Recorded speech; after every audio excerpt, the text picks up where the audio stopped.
Halo guys, welcome back to Acek Live. Gua Indra dan dalam video kali ini mungkin pembahasan kita akan sedikit berbeda. Karena di video kali ini gue mau ngomongin Samsung Z Fold 5.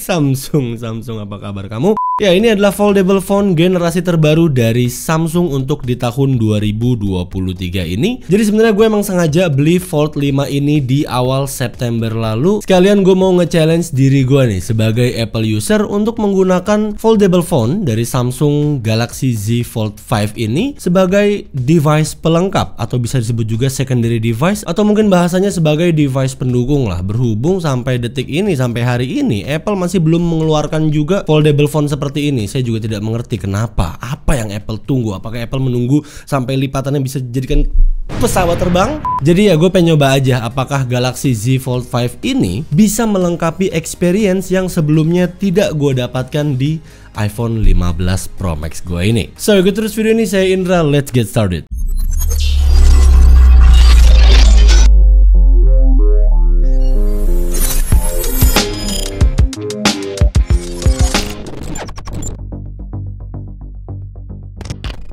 Well, kalau diinget-inget terakhir gua nge-review Galaxy Fold itu kalau nggak salah di Fold 3 ya, barengan sama Flip 3-nya. Udah gue bikin juga videonya di Acek Live. Itu berarti udah 2 tahunan ya, di tahun 2021.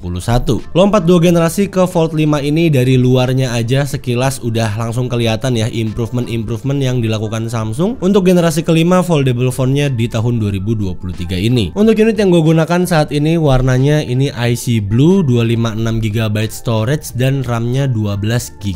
Warna Icy Blue-nya nih menurut gua unik banget karena dia juga di bagian pinggirnya nih warna biru-biru gitu ya. Dan ini Icy Blue-nya tuh mengingatkan gua sama warnanya Sierra Blue di iPhone 13 Pro. Jadi birunya tuh biru-biru, nggak terlalu bold, nggak terlalu ngejreng, looks-nya calm dan elegan aja menurut gua. Gue suka biru-biru yang kayak gini by the way. Dan of course biru-biru kayak gini gue bisa confirm kalau ini cocok-cocok aja untuk pengguna cewek atau cowok. Dan setelah sekitar 1,5 bulanan lebih lah ya gue menggunakan Samsung Galaxy Fold 5 ini, gue udah menyimpulkan dan ada 4 poin menarik menurut gua saat gue menggunakan Galaxy Fold 5 ini dengan iPhone 15 Pro Max gue. Dan ya karena ini adalah foldable phone, of course ada hal-hal yang tidak bisa gue dapatkan di iPhone 15 Pro Max karena ini tidak bisa dilipat ya, ini sebuah smartphone aja gitu. Jadi ya apa aja itu, so let's go. Yang pertama adalah fleksibilitas kameranya. Total kamera yang ada pada smartphone lipat ini ada 3 titik. Kamera depan pada bagian cover screen-nya, lalu kamera dalam kita sebutnya karena ini posisinya ada di dalam layar lipatnya, dan kamera utama atau kamera belakang yang punya triple camera system di sini dengan LED flash-nya. Nah, kembali ke fleksibilitasnya, karena Galaxy Fold 5 ini adalah smartphone yang punya konsep desain foldable, ternyata ini cukup menguntungkan sekali ya, khususnya buat teman-teman yang suka menggunakan fitur kamera pada smartphone-nya. Contohnya seperti menjadikan sistem foldable ini sebagai stand saat teman-teman ingin menggunakan kamera depan, kamera dalam, ataupun kamera belakang gitu. Jadi kalian nggak perlu tripod-tripodan lagi atau nyender-nyenderin HP ke gelas atau ke surface yang bisa menopang HP kalian. Tentunya dengan smartphone yang udah bisa dilipat kayak gini ya, kalian benar-benar bisa membuat smartphone kalian itu lebih mudah untuk berdiri dengan sendirinya tanpa bantuan aksesoris apapun. Dan buat gue fitur killer yang ada pada Fold 5 ini yang membuat gue sangat jealous sekali adalah kita bisa melakukan perekaman dengan kamera utama atau kamera belakang dari Fold 5 ini dan bisa menampilkan previewnya pada cover screen di bagian sampingnya sini sebagai preview monitornya. So kalian bisa kontrol video atau foto kalian untuk framing, untuk komposisinya, untuk settingan segala macam, dan ini adalah kamera belakang atau kamera utama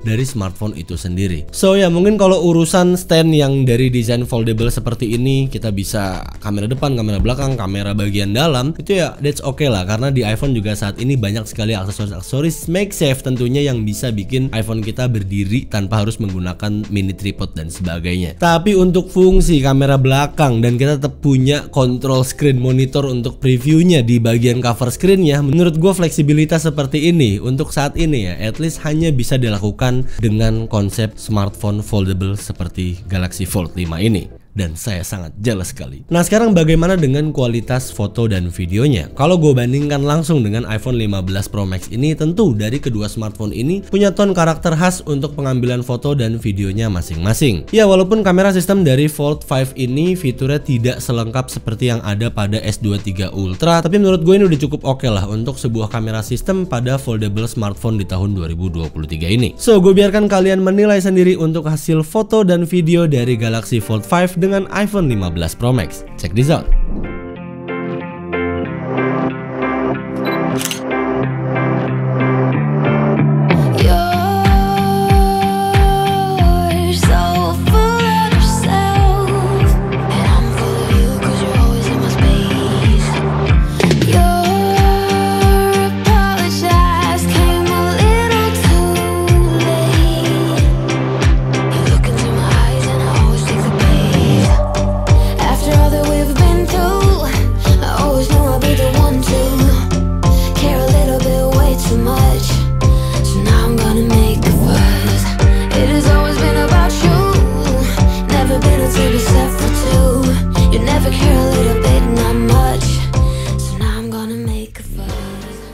Berikutnya untuk hal produktivitas dan multitaskingnya. Again, gue ingatkan kembali karena Fold 5 ini emang konsepnya adalah foldable phone, so kalian punya extra screen di bagian dalamnya yang mana screennya ini lebih luas, lebih besar dibanding layar pada bagian cover screennya. Dan ya, surprisingly ternyata ini sangat membantu sekali ya, seperti kalau misalnya gue lagi browsing atau buka Instagram pada cover screen, lalu tiba-tiba gue pengen lanjut dengan layar yang lebih besar, gue tinggal buka layar di bagian dalamnya, langsung dia continue dengan tampilan yang lebih besar. Atau kalau cuma mau balas sekedar WhatsApp aja terus kantongin lagi, ya sesimpel langsung balas aja di bagian cover screennya. Untuk screen di bagian dalamnya ini menurut gua ya, again ini adalah salah satu fitur yang mungkin gak akan kalian temukan di smartphone yang tidak memiliki konsep foldable, gak hanya iPhone 15 Pro. Dengan layar yang lebih besar seperti ini buat ngelakuin produktivitas, menurut gua ini adalah sebuah nilai plus. Bisa buka multiple apps dan juga untuk beberapa aplikasi tertentu UI-nya dioptimalkan banget nih dengan rasio layar seperti ini. Selain untuk produktivitas, tentunya ini heaven banget buat kalian yang suka streaming video YouTube atau Netflix atau nonton apapun lah di smartphone-nya. Dengan konsep foldable seperti ini, buat gua ini kayak memberikan kita seperti punya smartphone dan mini tablet sekaligus ya. Saat kalian pengen nonton YouTube iseng-iseng aja mungkin bisa melalui cover screen-nya, dan pada saat kalian udah pengen serius atau udah mode rebahan di sofa di kasur, kalian tinggal extend atau lanjutkan pada layar lipat di bagian dalamnya yang emang punya rasio atau resolusi lebih besar dibanding layar cover screen-nya. Buat kalian yang doyan gaming juga tentunya kalian bisa mendapatkan experience seperti yang tadi gue udah bicarakan. Ya walaupun aspek rasio pada layar lipat di bagian dalamnya menurut gue ini agak aneh ya, karena ini kotak juga enggak tapi persegi panjang juga enggak. Tapi ya at least bigger screen is better,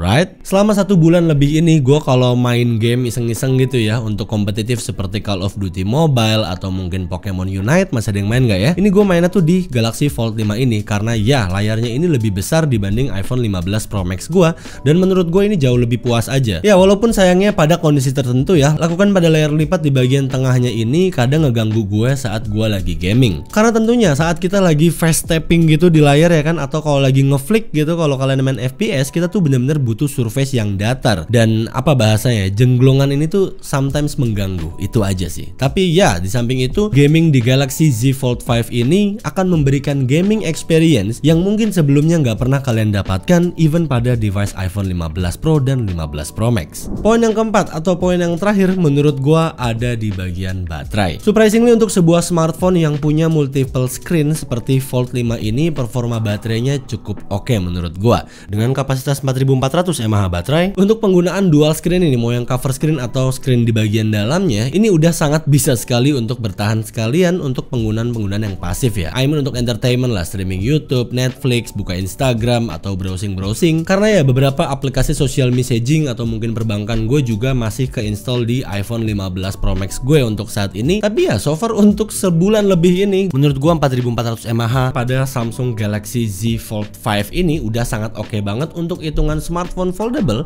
yang punya multiple display. So sekarang kita masuk ke kesimpulannya. Buat gue dua smartphone ini antara Galaxy Z Fold 5 dengan iPhone 15 Pro Max gue ini punya kelebihan dan kekurangannya untuk masing-masing. Di satu sisi Fold 5 ini punya dua mode screen yang ngebantu banget ya saat gua lagi membutuhkan layar yang lebih besar di saat itu juga. Seperti saat lagi gaming, scrolling website maupun sosmed. Berbeda seperti iPhone 15 Pro Max, saat gua membutuhkan layar yang lebih besar, gua harus switch ke iPad gua atau mungkin ke MacBook gua. Ditambah lagi juga tadi ya, dengan fleksibilitas desain foldable seperti ini memudahkan kita untuk menggunakan fitur-fitur kamera yang ada pada Z Fold 5 ini, mau kamera depan, kamera bagian dalam ataupun kamera bagian belakang yang juga bisa kita aktifkan preview screen pada bagian cover screen di depannya. Ya, walaupun memang sampai hari ini masih ada beberapa hal yang bikin gue belum nyaman dengan Fold 5 ini. Yang paling utama of course lakukan pada bagian dalam layar lipatnya ini, karena ya kayaknya setiap gue nge-review smartphone lipat di channel ini gue selalu ngomongin seperti itu, karena menurut gue ya selain dari tampilan layarnya ini kelihatan lekukannya, dan ini cukup ngeganggu aja pada saat kita lagi mengoperasikan layar bagian dalamnya. Dan hopefully ya, semoga segera di generasi berikutnya akan ada solusinya untuk hal ini. Dan gue pun sangat mengerti sekali ya, perbedaan operating system tentu menjadi faktor penting bagi setiap usernya untuk memilih daily driver smartphone-nya. Tapi ya sebenarnya nggak ada salahnya juga kalau kalian pakai dua operating system sekaligus atau kalian menggunakan dua smartphone sekaligus. Selama ini banyak juga gue liatin teman-teman yang komen di channel iCheck Live ini yang menggunakan dua device sekaligus, jadi nggak hanya Apple atau iOS aja. Tentunya selagi fungsi dari setiap smartphone yang kalian miliki itu bisa menuntaskan pekerjaan-pekerjaan kalian dengan smartphone kalian itu sendiri. Atau misalnya seperti yang gue lakukan selama 1,5 bulan terakhir ini, untuk foto, video, editing gue menggunakan iPhone 15 Pro Max gue ini. Tapi sometimes untuk entertainment dan produktivitas seperti riset konten, nyatet skrip, atau mungkin main Pokemon Unite, gue prefer pakai Z Fold 5 ini. Dan kalau dipikir untuk saat ini brand smartphone yang punya konsep desain lipat seperti ini masih belum terlalu banyak di Indonesia. Maybe Samsung Fold 5 ini salah satu yang bisa kita percaya karena ya udah ada resminya di Indonesia. Jadi kalau misalnya untuk klaim warranty, untuk ke service centernya, ini ya akan lebih mudah untuk proses klaimnya. So mungkin segitu dulu aja untuk video kali ini Samsung Galaxy Z Fold 5 menurut pandangan dari seorang Apple user seperti gua ini. So iPhone 15 Pro Max atau Z Fold 5 atau mungkin keduanya, silahkan komentar di bawah dan kita ketemu lagi di video berikutnya. Please like and share this video. Saya Indra,